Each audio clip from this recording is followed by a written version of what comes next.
Hello, everybody. Thanks again for joining for another edition of BlackInc.tv. My name is Tony Beaman, and our mission is to simply inspire the next generation of entrepreneurs to really think bigger and go for it.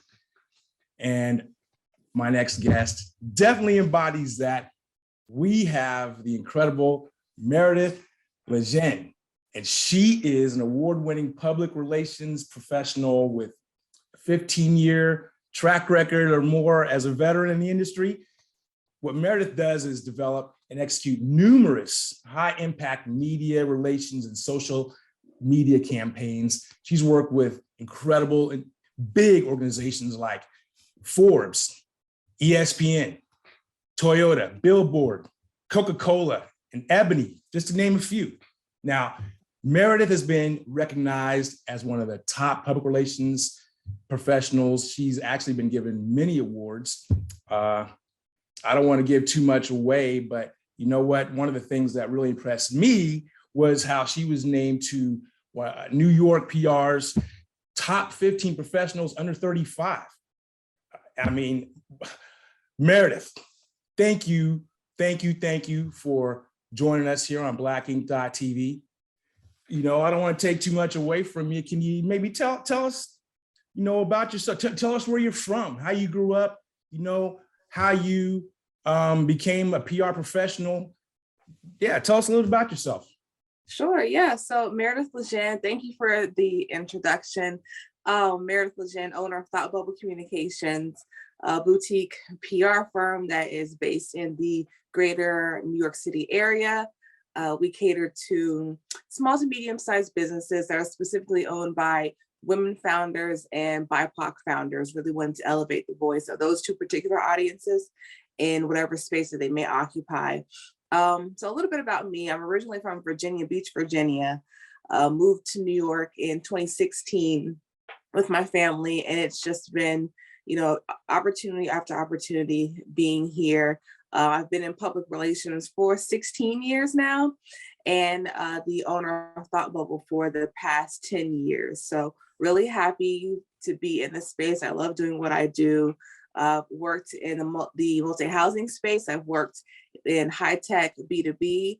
I've worked in multicultural communications and been honored and had the joy to work on campaigns for big name brands like Toyota and Coca-Cola, National Black MBA Association, as well as smaller startups as well. So it's just been a huge opportunity. I love what I do. I love the clients that I work with, and I'm just really happy to be at this place in my life. Wow, fantastic.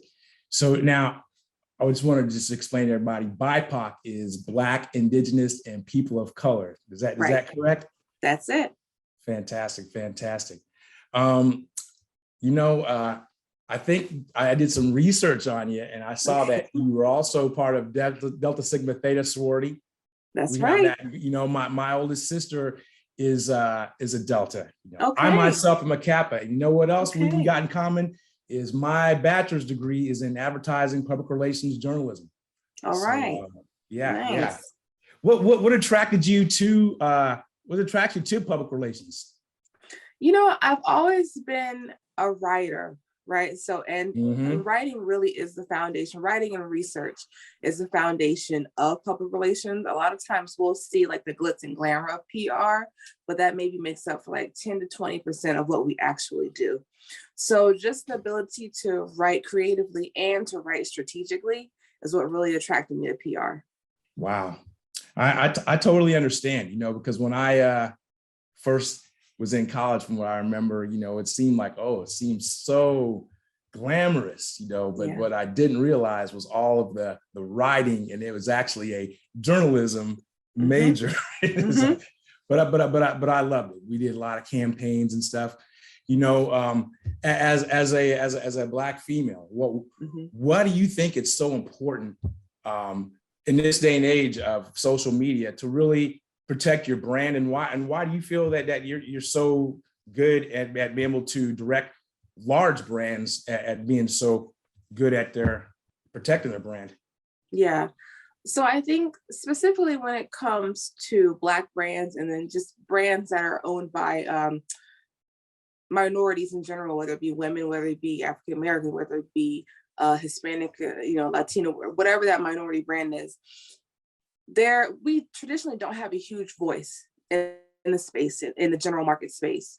So I think it's always so important to make sure that you are in 100% control of who your brand is, what your brand stands for, because it's very easy to be overlooked. And it's also very easy to have a bigger name come in and kind of write the narrative for you.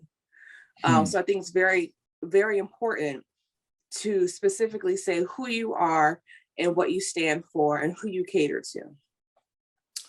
The entire world has witnessed in real time, someone that has an enormous amount of, he's put an enormous amount of energy in over the decades of creating a public image, certain public image, which was dramatically changed in an instant. As a PR expert, and if you were in charge, what were some of the steps that you would take to kind of mitigate some of the damages? Is it just too late, or does time really heal all PR wounds, would you say? Wow. And who specifically are you addressing? Well, I didn't want to talk, I didn't want to mention the Will Smith, Chris Rock thing, but yeah. So as a PR person, so as just like a regular fan, a regular person, when I watched the clip, I was like, what is happening? Right. So I think that before we are our professions, we're also human beings. So I think that my first response, just as a human being, is to look at this like one person to one person, appeal to the humanistic side of people. An apology should have immediately been granted to Chris Rock, because the behavior of Will Smith was completely, what it seems to me as a fan, completely out of character and also completely wrong for the occasion, right? I mean, when is smacking another person right for the occasion? But at an awards ceremony, it was definitely wrong for him to take away from that man's opportunity, hop on the stage and do something physically violent to him, right? So an immediate apology should have occurred. Taking responsibility for your actions, of course, is primary. It shows maturity and it shows growth. So that's obviously the first thing that that I would have suggested that Will Smith do. The next step, wow, I think it's like I was saying, just taking that accountability and maybe just being transparent and saying, hey, this is what I'm kind of going through. This is what was going through my mind. And Will Smith did a great job of really telling his story in his own book. So I think a lot of people were able to pick up on patterns, I guess, and behaviors that might have brought him to that place. And it just seemed like after that hit, there's a lot of actions on his end that weren't consistent with someone who was genuinely apologetic with what they just did, which was essentially humiliate another human being. How familiar they were with each other, I'm not sure. I think that when we look at people in TV and celebrities, we think that everybody's just friends and everyone knows each other, and we don't necessarily know that. So I think that being transparent and saying, this is what I'm going through, it by no means makes what I did okay. And again, apologizing for those actions, but just kind of giving that humanistic approach to who he is as a person. And people are forgiving once you're transparent with them. And I think that would have been a great place for him to start. Thank you very much for that. I wanted to kind of ask you something a little personal. What was it like when you received that award for 15 under 35? That's a big deal. The Public Relations Society of America, 15 under 35. What was that like? Yeah, so it's a huge recognition. Just to be, we work so hard, and oftentimes as business owners, you're happy to get the work, but you don't necessarily, for PR people in particular, we do the PR for other people, but we don't necessarily do the PR for ourselves. So to be nominated and then to be accepted and receive that recognition, it was just very validating. It felt good to be seen. And it actually opened a lot of doors for me. I now am on the board for PRSA New York chapter, and this is the top 15 PR professionals under 35 in the entire greater NYC area. And New York is like the media capital of the world. So to be recognized, it was just a huge honor, and I'll never forget it. It meant so much to me. Yeah, I took my daughter. We were just in New York City. I took her there for spring break, and she loved it. She loved it. So like, were you did they tell you like what number you were? Were you like number 6, read number 11? Did they like line you? Like when you go to Southwest Airlines and you're like, look, what my number? Did they tell you like where you kind of fell? No, you know what? Number 1 or number 15. I was just happy to be mentioned. Oh, right on. Congratulations. I mean, that is incredible. Thank you.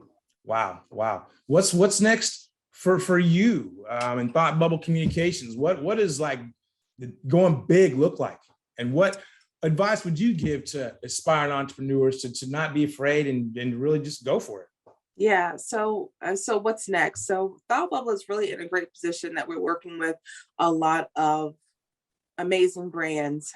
We recently, late 2021 or early 2022, transitioned the business to specifically focus on women-owned brands and BIPOC-owned brands, where we didn't really have that specific focus before.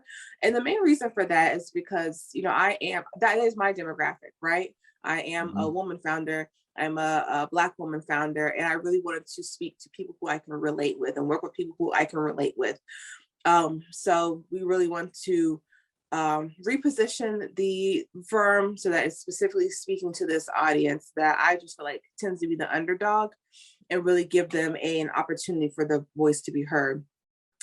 As for advice for future PR people, I always like to say, specifically when speaking to PR people coming out of college or in entry-level positions, always take opportunities to sharpen your writing skills. It's so essential to PR, and I think it's kind of underestimated how essential that is. Make sure that you're taking the opportunity to network. You never know who knows who knows who knows who. You never know who knows someone who can be just a step away from giving you an opportunity.